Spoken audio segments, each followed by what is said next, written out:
नमस्ते। पुष्पकमल दाहालको नेतृत्वमा भर्खरै सरकार बनेको छ। सायद धेरै मान्छेहरूलाई यो अनुमान थिएन। हुन त नेपालको भू राजनीतिमा कतिखेर कसले के गर्छ, कसको के भूमिका हुन्छ, त्यो अनुमान गर्ने एकदमै गाह्रो कुरा हो। जसको आफ्नो केही पनि हुँदैन त्यसको विषयमा राजनीतिक रूपमा कुनै चाहिँ तपाईको अनुमान गर्न पनि एकदमै मुस्किल हुन्छ। तर अहिले मैले चाहिँ यहाँ चाहिँ आज जोड दिन खोजेको कुरा के हुन्छ भने सामान्य मानिसहरूको ध्यान बढी बाहिर देखिने चाहिँ तस्बिर, भट्किला चीजहरू अथवा विज्ञापनहरू, माने बाहिर जे रूपमा देखिन्छ नि त्यो चीजतिर मान्छेको ध्यान बढी केन्द्रित हुन्छ। तर कुनै पनि चीजलाई देखाएर कुनै शक्तिले भित्र के खेल खेलिरहेको हुन्छ त्यसमा मान्छेहरूको ध्यान जाँदैन। एउटा त त्यो बुझाइको समस्या, दृष्टिकोणको समस्या। दोस्रो चाहिँ तपाईको बाहिर सिनमा नदेखिने चीजहरूलाई कसरी हेर्ने भन्ने मान्छेको स्तरको समस्या। धेरै कारणले गर्दाखेरि मान्छेले भित्रको चीज देख्दैन, बाहिरको चीज मात्रै देख्छ। बाहिरको एउटा भ्रामक अथवा एउटा विरोधाभासी चित्र देखाएर भित्रबाट जो खेलिने खेलहरू छन् त्यसले नेपाललाई धेरै ठुलो समस्यामा पारेका छन् र हामी आफै पनि धेरै ठुलो समस्यामा परेका छौँ। अब यो विषयमा अलिकति हामी जागरुक भएनौँ भने, जस्तो अहिले सरकार जुन ढङ्गको बन्यो नि, जस्तो सरकार कस्तो बन्यो माने भ्रष्टाचार, घोर भ्रष्टाचारीदेखि भ्रष्टाचारका घोर विरोधीहरू, अब घोर अग्रगामी लोकतान्त्रिकदेखि लिएर घोर पुरातनपन्थीहरूसम्म, अथवा घोर वामपन्थीदेखि घोर चाहिँ तपाईको दक्षिणपन्थीसम्म सबै खालका तत्त्वहरू को चाहिँ तपाईको के अरे चाहिँ एउटा गठबन्धन जस्तो, अघोषित गठबन्धन जस्तो सरकार बनेको छ। सामान्य मान्छेलाई लाग्छ हिजो चुनावसम्म अथवा चाहिँ भोलि पनि त्यही ढङ्गले सोच्ला, जे मान्छेले अनुमान गरेको हुँदैन, जे आशा गरेको हुँदैन, तर चाहिँ सरकारभित्र समीकरण त्यही ढङ्गले बन्छ। यसको कारण के हो हैन? अब यस्तो गराएर चाहिँ कहाँ खेलिरहेका छन् खेल्ने शक्तिहरू, हामीले यो चिजमा अब अलिकति ध्यान दिनुपर्ने बेला आयो। किन भन्छ भने नेपालको भू राजनीति एकदमै जोखिमपूर्ण ठाउँमा पुग्यो, एकदमै सकसपूर्ण बन्दै गयो र मलाई लाग्छ यो अन्तिम चाहिँ तपाईको चरण हो। अब यो भू राजनीतिक उथलपुथलको अन्तिम चरण हो। हामीले यो सबै चिजका खेलहरूका विभिन्न पाटालाई ठिक ढङ्गले हेर्न सकेनौँ भने देश एउटा दुर्घटनामा पनि गएर फस्न पनि सक्छ। विशेष गरिकन आज मैले नेपालको भू राजनीतिमा यो विदेशीहरूले खेल्दै आएका तीनटा डरलाग्दा खेल, तीन प्रकारका डरलाग्दा खेल जसले नेपालीहरूको मनोविज्ञानलाई ध्वस्त पार्न र नेपाली मनोविज्ञानलाई समाप्त पारेर, एउटा देशभक्तिपूर्ण अथवा एउटा आशावादी मनोविज्ञानलाई समाप्त पारेर चाहिँ तपाईको एउटा चाहिँ चरम विशृङ्खलातिर लैजानुको निम्ति जुन खेल खेले, त्यो खेलहरूमध्ये तीनटा पाटा, तीनटा डरलाग्दा खेललाई आज मैले उठाउन खोजिरहेको छु। सरकार बनेपछि, यो सरकार बनिसकेपछि हामीले हेर्नुपर्ने, किन धेरै ठुलो बहसको चाहिँ विषय आयो अहिले। जस्तो एउटा खेल विदेशीहरूको लामो समयदेखि के छ भन्छ भने त्यसले कुनै पात्रलाई समात्छ। त्यो पात्र कहाँको हुन्छ? या त्यो राजनीतिक दलको पात्र हुन्छ हैन, या दलै भन्नुस् हैन, त्यो पनि एउटा पात्र हो। यो या त त्यो राजनीतिक क्षेत्रको पात्र हुन्छ, या त त्यो सेलिब्रिटी, तथाकथित सेलिब्रिटी क्षेत्रको, जस्तो पत्रकार भयो, सङ्गीत क्षेत्रका मान्छेहरू भए, समाजसेवाका मान्छेहरू भए, आदि इत्यादि विभिन्न ब्यानरमा हैन तपाईको पालिएका मान्छेहरू हो, या त चाहिँ तपाईको सेलिब्रिटी क्षेत्र भयो, या चाहिँ तपाईको क्रान्तिको आवरणमा हैन त्यस्ता खेलहरू खेलिन्छन्। विभिन्न खेल खेलेर के गर्छन्, तिनी पात्रहरूलाई विदेशीले एक चरण आकाशमा पुर्याउँछ, एकदम मिडियाबाजी गर्छ। जस्तो माओवादी जनयुद्धलाई आकाश पुर्यायो र त्यो वरिपरि चाहिँ तपाईको झुम्मिने मानिसहरूलाई यस्तो मनोविज्ञान बनाइदिन्छन् र अब चाहिँ हाम्रो त दिन आयो हैन। जस्तो चाहिँ अब 46-47 सालमा बहुदल आएपछि मान्छेहरूको मनोविज्ञान कस्तो बनाइदियो भन्छ भने ल हाम्रो त चाहिँ सुदिन आए, प्रजातन्त्र आयो, अब त नेपाली जनता चाहिँ तपाईको कस्तो एउटा चाहिँ भाग्य चम्कियो नेपालीहरूको, आदि इत्यादि हैन। अनि त्यसपछि चाहिँ माओवादी त्यही ढङ्गले प्रयोग गरे, उनीहरूले प्रचण्ड बाबुरामले त्यही ढङ्गले प्रयोग गरे। अब जनवाद त आयो भन्ने भयो अनि आकाशमा पुर्याए हैन। अनि 62-63 सालमा पनि त्यही भयो हैन। संहिता, धर्मनिरपेक्षता, संविधान सभाबाट चुनिएको चाहिँ के अरे चाहिँ तपाईको के अरे चाहिँ त्यहाँबाट बनेको संविधान आदि इत्यादि आकाशमा पुर्याए। अनि उनले जसलाई आकाशमा पुर्याउँछन् त्यसपछि सर्लक्क चाहिँ लगेर पातालमा चाहिँ तपाईको भासिदिन्छन्, किन मान्छे त उनको हुन्छ, उनले प्रयोग गरेका हुन्छन्। आकाशमा लगिएका पनि उनी हुन्छन्, मान्छेहरू उनका हुन्छन्, त्यसलाई पातालमा लग्छन्। पातालमा उसको साइजमा लगेपछि अनि त्यसको वरिपरि झुम्मिने जो मास हुन्छ त्यो निराश हुन्छ। एकदमै निराश हुन्छ हैन। जस्तो काङ्ग्रेसका पछि लाग्ने त्यस्तै निराश भयो र अहिले काङ्ग्रेसलाई भोट दिने मान्छेहरू कहाँ पुग्यो भन्छ भने यो र माओवादीमा केही अन्तर छैन भन्न थाले। यथार्थ अहिले बुझे। जस्तो चाहिँ तपाईँको अब एमालेलाई के ठान्थे, एमालेलाई के ठान्ने मान्छेहरू आज उनीहरू भन्दैछन् तपाईँको एमाले र काङ्ग्रेसमा केही पनि अन्तर छैन हैन। माओवादी जनवाद आयो गरे त्यहाँ लगेर चाहिँ तपाईँको सुताइदिए। अब माओवादीमा लागेर जो चाहिँ बर्बाद भए नि उनीहरूले आज शेरबहादुर र प्रचण्ड अथवा ओली र प्रचण्ड, माधव नेपाल र प्रचण्ड, त्यति मात्र होइन कमल थापा र प्रचण्डमा कुनै पनि अन्तर देख्दैनन्। यो एउटा मनोविज्ञान बन्यो र अहिले यो सरकार चाहिँ तपाईँको बन्ने बेला के देख्यो अर्को भन्छ भने नो नट अगेन एउटा ठुलो अभियान चाहिँ तपाईँको नेपालमा चलाइयो। नो नट अगेन होइन, त्यो चलाइन्छ, एउटा मिसनमा चलाइन्छ। अब नामै किटेर धेरै व्यक्तिहरूलाई भ्रष्टाचारी घोषित गरियो, यिनलाई दण्डित गर्नुपर्ने कुराहरू गरियो। अब तिनी कुरा गरेर जसले चाहिँ तपाईँको भोट लिए जिते उनीहरू यिनकै सरकारमा गए हैन। यिनकै सरकारमा गए नाटक गर्लान् हैन, दुई चारवटा केही काम गरेको के अरे चाहिँ सुधार गरेको गर्लान्, तर जसलाई भ्रष्टाचारी गरे, भ्रष्टाचारीको आरोप लगाए अथवा जो चाहिँ डरलाग्दा भ्रष्टाचारमा चाहिँ तपाईँको मुछिएको छ हैन, जस्तो क्यान्टोनमेन्टका भ्रष्टाचार, देशको यत्रो लुट बालुवाटादेखि लिएर अनगिन्ती केसहरू छन्, तिनी कुनै पनि मुद्दाहरूमा यिनले काम गर्दैनन्, गर्नेवाला पनि छैनन् जो सरकारमा गए। अब अहिले अर्को चाहिँ के भयो भन्छ भने जसले अब त लौ है विकल्प आयो अब त चाहिँ राम्रो मान्छे गए, भ्रष्टाचारको यत्रो विरोध गर्ने मान्छेहरू सरकारमा गए, के अरे चाहिँ चुनाव जिते भन्ने भयो। अब उनकै सरकारमा पसिसकेपछि अब त्यो पङ्क्तिलाई हैन त्यसरी चाहिँ भोट दिएर पठाउने पङ्क्तिलाई सर्लक्क तल चाहिँ खसाइदियो साम्राज्यवादले। अब यस्तो किन हुन्छ भन्छ भने यसको परिणाम, यसको मैले चाहिँ रिजल्ट जस्तो मान्छेहरूमा केही पनि हुन्न भनी मनोविज्ञान बनाउने, केही पनि हुन्न एक हैन, कसैले पनि गर्दैन। नम्बर 2 जो आए पनि त्यस्तै हो हैन। नम्बर 3 र सत्ता नै सबै चिज रहेछ हैन, सत्तामा जाने नै सबै चिज रहेछ, राजनीति भनेकै यस्तै रहेछ। यो मनोविज्ञान तयार पारेर मान्छेहरूलाई आत्मविश्वासबाट च्युत गराउने, आशावादबाट च्युत गराउने, मानसिक रूपमा सरेन्डर आत्मसमर्पण गराउने र उनले पालेका जो चाहिँ तत्त्वहरू छन् तिनको एक छत्र शासन कायम गर्ने। उनी त विभिन्न आडमा पालेका छन् हैन, कसैलाई भ्रष्टाचार विरोधी भनेर पालेका छन्, कसैलाई चाहिँ कम्युनिस्ट भनेर पालेका छन्, कसैलाई काङ्ग्रेस भनेर पालेका छन्, कसैलाई मधेसवादी भनेर पालेका छन्। यिनीहरूको विकल्प छैन भनी चाहिँ एउटा चिज स्थापित गर्ने हो। यो मान्छेलाई उचाल्ने र चाहिँ तपाईँको खसाल्ने, जसलाई उचाले त्यसलाई पातालमा लगेर हाल्ने र त्यसको वरिपरि जो झुम्मिएको हुन्छ त्यसलाई निराश बनाउने, यो दुश्चक्र नेपालमा लामो समयदेखि प्रयोग भएको छ। हामी एकदमै सजग हुनुपर्ने अवस्था छ हैन, यसप्रति हामी एकदमै सजग हुनुपर्ने अवस्था छ। नम्बर 2 दोस्रो अनैतिकतालाई हैन, अनैतिकतालाई राजनीतिक सत्यका रूपमा स्थापित गर्ने दोस्रो चाल विदेशीहरूको हैन। अनैतिकता भनेको के भन्छ भने जस्तो राजनीति भनेपछि त्यहाँ मूल्य पनि हुँदैन, राजनीति भनेको त्यहाँ संस्कार पनि हुँदैन, राजनीति भनेको त्यहाँ चाहिँ आचार संहिता पनि हुँदैन, नैतिकता पनि हुँदैन। फाइदाका निम्ति जसले जे गरे पनि हुन्छ, किनभने यो गेम हो, यो खेल हो हैन, यो खेल हो, नाफा नोक्सानको खेल हो राजनीति भनेको। त्यसकारणले गर्दाखेरि त्यहाँ जे गर्दा पनि हुन्छ हो। यो चिजलाई स्थापित गर्ने चाहिँ षड्यन्त्रमा विदेशीहरू पहिलेदेखि लागेका छन्। किन सबै पङ्क्ति त्यस्तो भयो, एकछिन मानुष कल्पना गरौँ, सबै नेपाली त्यस्तो भयो। जस्तो राजनीति भनेको गन्दा खेल हो, व्यवसाय हो, धन्दा हो, फाइदाकै निम्ति गर्ने हो हैन। अब आम नेपालीको बुझाइ त्यस्तै भयो भने अब चाहिँ तपाईँको निकासको बाटो बन्द भयो, सिद्धियो हैन, निकास निस्कँदैन, किन देश त सधैँभरि यस्तै रहने भयो। त्यसकारणले त्यो ठाउँमा पुर्याउने अर्को एउटा खेल भइरहेको छ। त्यो खेल अन्तर्गत उनीहरूले के गर्छन् भन्छ भने हरेक खालका चाहिँ तपाईँको तत्त्वहरूलाई सडकमा लडाउँछन्, घोर क्रान्तिकारी बनाएर सडकमा लडाउँछन् र तपाईँको सत्ता बनाउने बेला चाहिँ ठ्याक्कै उनीहरूलाई मिलाउँछन् र चाहिँ तपाईँको एउटै क्याटेगोरीमा लगेर उनलाई राखिदिन्छन् हैन। जस्तो अहिले तपाईँले सरकारको समीकरण देख्नु भएको छ हो, कतिपय मान्छेहरूले भन्लान् सरकारमा गएर सत्तामा गएरै काम गर्ने हो भन्ने भन्लान्। काम सत्तामै गएर गर्नुपर्छ, काम सरकारमै गएर गर्नुपर्छ, यसमा चाहिँ विमति राख्ने कुरा भएन।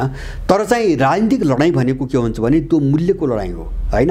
यदि मूल्यको लडाइँ होइन, यदि संस्कारको लडाइँ होइन, यदि उद्देश्यको कुनै ध्येयको लडाइँ होइन भने यिनी फरक पार्टी किन चाहियो। जस्तो सरकार जुन ढङ्गले आज बन्यो नि देख्यौ नि, त्यसमै यिनका पार्टीका छुट्टै पार्टी किन बनेको यिनका हैन।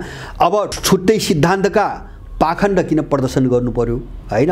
कोही चाहिँ समाजवादी, कोही जनवादी, कोही प्रजातन्त्रवादी, कोही भ्रष्टाचार विरोधी, कोही सुशासनवादी, यो नौटङ्की किन देखाउनु पर्यो। त्यसकारणले गर्दाखेरि राजनीति भनेको कुनै विचारको लडाइँ हो, राजनीति भनेको मूल्यको लडाइँ हो, राजनीति भनेको नैतिकताको लडाइँ हो। यदि यो हो भने कोसँग मिल्ने र कोसँग नमिल्ने अथवा कोसँग कति दूरीमा बस्ने एउटा निश्चित मापदण्ड हुन्छ। तर यहाँ त्यो केही पनि छैन हैन। अब उनी व्यक्तिहरू पदको निम्ति माने राजनीतिलाई अनैतिकताको एउटा हदसम्म लगेर मान्छेहरूलाई राजनीति भनेको एउटा व्यवसाय हो। जस्तो व्यवसाय हो भने त आम मान्छेले त्यही परेको छ। अहिले नेपालमा प्रयोग भएको पनि त्यही हो, व्यवसाय हो। यो बिना लगानी पैसा कमाउने व्यवसाय हो हैन। अथवा चाहिँ पद प्रतिष्ठाको निम्ति चाहिँ निर्लज्जतापूर्वक बार्गेनिङ गर्ने एउटा चाहिँ तपाईको प्रक्रिया हो राजनीतिक लडाइँ भनेको।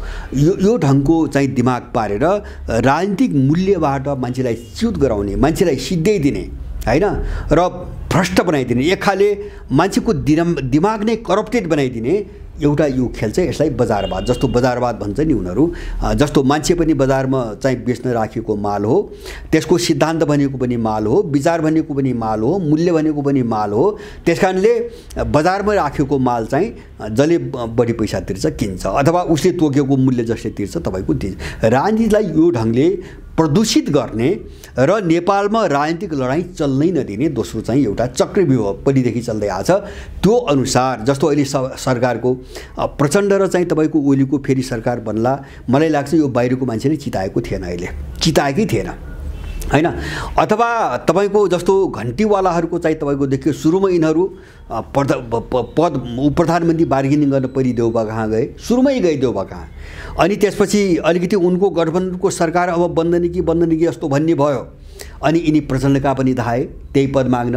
अनि त्यसपछि अन्तिममा केपी कहाँ गए र चाहिँ यिनीहरूले सुरुमा मुखै फोरेर बोलेको रवि लामिछाने तपाईको गगन थापा प्रधानमन्त्री भएपछि हामी समर्थन गर्छौँ भनी बोलेको हो। उनी आइपुगे चाहिँ प्रधानमन्त्री समर्थन गर्न प्रचण्डलाई हो। यो एउटा चाहिँ जो खेल देख्छौँ नि हामी सबैको, एउटाको मात्र होइन, यो चाहिँ राजनीतिलाई नितान्त एउटा गन्दा व्यवसाय, एउटा फोरी व्यवसाय, मूल्यहीन, नैतिकहीन, दृष्टिकोणहीन, चरित्रहीन एउटा सौदा हो भन्ने चिज स्थापित गर्ने एउटा षड्यन्त्र विदेशीको पहिलेदेखि छ। उपभोक्तावादी चाहिँ तपाईको सोच, त्यो रणनीति बजारबाटै रणनीति आएको।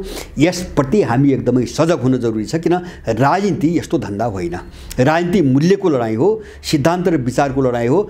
त्यसले मात्रै हामीलाई कहाँ जाने, कस्तो गन्तव्यसम्म पुग्ने र के को निम्ति हामी लड्ने भन्ने कुरा हामीलाई स्पष्ट पार्छ। दोस्रो षड्यन्त्र र तेस्रो मैले देखाएको छु अहिले यो रवि लामिछानेको प्रकरणमा पनि विदेशी नागरिकताको बहस आयो र यो चाहिँ कुनै ठुलो बहस हो भन्ने चाहिँ मलाई लागेन। मलाई किन लागेन भन्छ भने 2063 सालपछि नेपालको सत्तामा विदेशीहरू नै छन्, उनले नै शासन गरिरहेका छन्। जस्तो अहिले चाहिँ तपाईको अहिले चाहिँ कांग्रेस, एमाले, माओवादी सबैतिर मलाई लाग्छ तपाईको त्यो विदेशीहरूको नागरिकहरू हेर्नुभयो भने 25% भन्दा बढी छन्, 25% भन्दा बढी छन् हैन।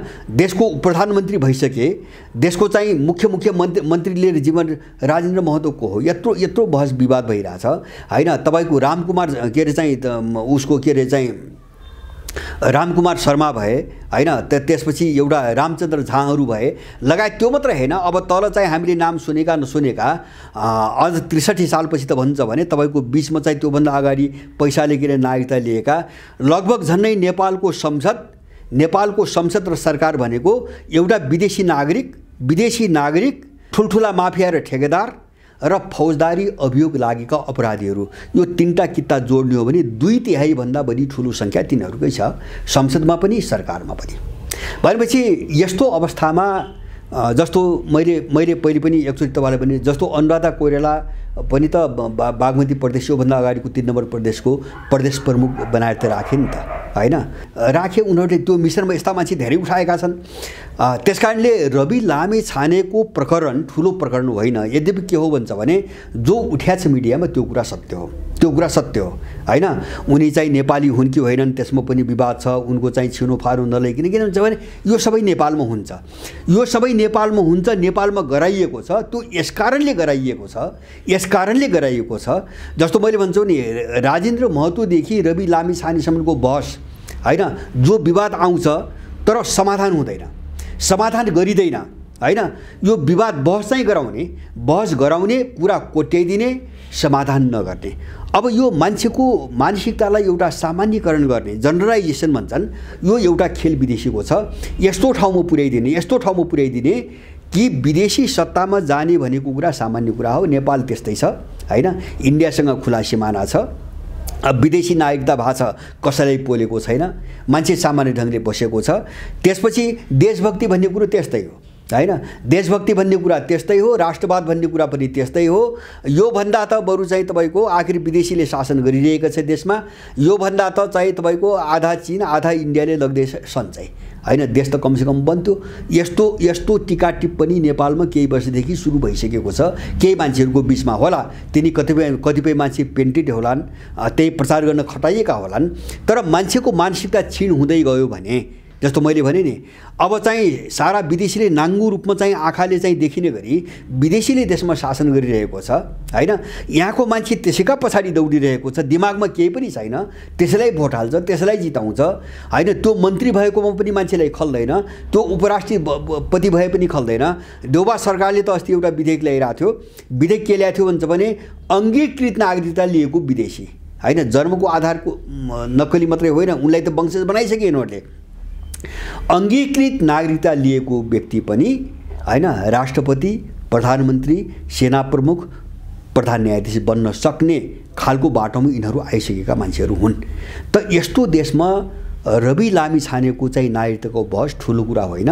हामीले यो बहसमा जानुभन्दा पहिले बुझ्ने कुरा के हो भन्छ भने, नेपालको सत्तामा सधैँभरि विदेशीहरूलाई पुर्याएर उनको शासन गराएर र त्यो नेपाललाई पच्ने गराउनु हैन हो, यो स्वाभाविक हो भन्ने ठाउँमा पुर्याउनु, देशभक्तिपूर्ण भावना सिद्ध्याइदिनु, मार्नु र त्यसपछि राष्ट्र मार्नु, यो खेल नेपालमा चाहिँ प्रयोग भइरहेको छ। मैले भने समरीमा छोटकरीमा मैले भने तीनटा डरलाग्दा प्रयोग। एउटा चाहिँ कुनै पात्र वा दललाई उचाल्ने हैन, उसलाई एकदम चर्का बडो आशावादी कुराहरू नारा लगाउन गएर उचाल्ने, आकाश पुर्याउने, अनि त्यसपछि चाहिँ तपाईको पाताल लगेर चाहिँ तपाईको राखिदिने र त्यसको वरिपरि रहेको मान्छेलाई निराश बनाएर अब यहाँ चाहिँ केही पनि हुँदैन, कसैले केही पनि भन्ने ठाउँमा आत्मसमर्पण गराउने, नम्बर 1। नम्बर 2, अनैतिकतालाई राजनीति हो भन्ने स्थापित गर्ने हैन। जस्तो गठबन्धन भन्छ नि, तपाईको चुनाव एउटासँग लड, सरकार अर्कोसँग बनाऊ हैन, एउटा चाहिँ भ्रष्टाचारको विरुद्धमा तपाईको चर्को विरोध गरेर घन्टी बजाऊ, अनि त्यसै कहाँ चाहिँ तपाईको पद माग्नुको निम्ति रुँदै रात दिन तिनको ढोकामा जाऊ हैन। अथवा चाहिँ तपाईको के अरे चाहिँ तपाईको केपी र प्रचण्ड अब चाहिँ मिल्नै सक्दैनन् कि भन्ने पाएर अनि मान्छेले कल्पनै नगरेको रातारात जोड दियो। अब यस्ता खेल धेरै हुँदै आएका छन् नेपालमा। त्यसकारणले यो सबै स्वाभाविक हो भन्ने चिज स्थापित गर्ने, यो स्वाभाविक हो र यही अनैतिकता नै राजनीति हो भन्ने स्थापित गर्ने र तपाईँ हामीलाई राजनीतिक मूल्य सहितको जो लडाईँ हो नि, त्यो लडाईँबाट च्युत गराइदिने, वञ्चित गराइदिने, ताकि यिनको यो दूषित राजनीति, यो दूषित सत्ता टिकिराखोस्, यसलाई चुनौती दिने कुनै सोच विकास हुन नपाओस्। नम्बर 2। नम्बर 3, मैले विदेशी नागरिकको प्रयोग, देशभक्ति मार्ने, राष्ट्रवादी भावना मार्ने, अब नेपाली र विदेशी भनेको एउटै हो भन्ने ठाउँमा सबैलाई पुर्याउने, ताकि भोलि होला, अन्त भोलि धेरै छन्, जस्तो भोलि चाहिँ तपाईँको यो सरकारमा तिब्बतन गए पनि अनौठो मान्नु पर्दैन, रोहिङ्गा गए पनि अनौठो मान्नु पर्दैन। जस्तो अहिले त अमेरिकनहरू अब अमेरिकन नागरिकता लिएका र इन्डियनहरूको कुरो मात्रै आइरहेछ हैन। यो हामीले स्वाभाविक मान्दै गयो भने भोलि तिब्बतियन पनि यो देशको तपाईँको प्रधानमन्त्री बन्छ भन्ने बाटो खुल्यो, उनले खोलिसकेका छन्। हो, यो रणनीतिका विरुद्धमा अलिकति सजग हुन एकदमै जरुरी छ। यो हाम्रो लडाईँ त्यहाँ हो, हाम्रो लडाईँ धेरै गहिरो छ, यो सतही छैन। यहाँ पार्टी खोल्ने, चाहिँ भोट माग्ने, 2-4 सिट जित्ने, हो हल्ला गर्ने, हाम्रो लडाईँ त्यति सस्तो छैन, धेरै गहिरो छ। उनीहरूले हामीले बुझ्न नसक्ने गरी थुप्रै खेलहरू खेलेका छन्, थुप्रै गुटीहरू चालेका छन्। यो सबैलाई कसरी चिर्ने, यो उनको रणनीतिलाई कसरी चिर्ने भन्ने चुनौती हाम्रो अगाडि छ। यस दिशातिर यहाँहरू सबैको ध्यान केन्द्रित हुनुपर्छ। हस् त।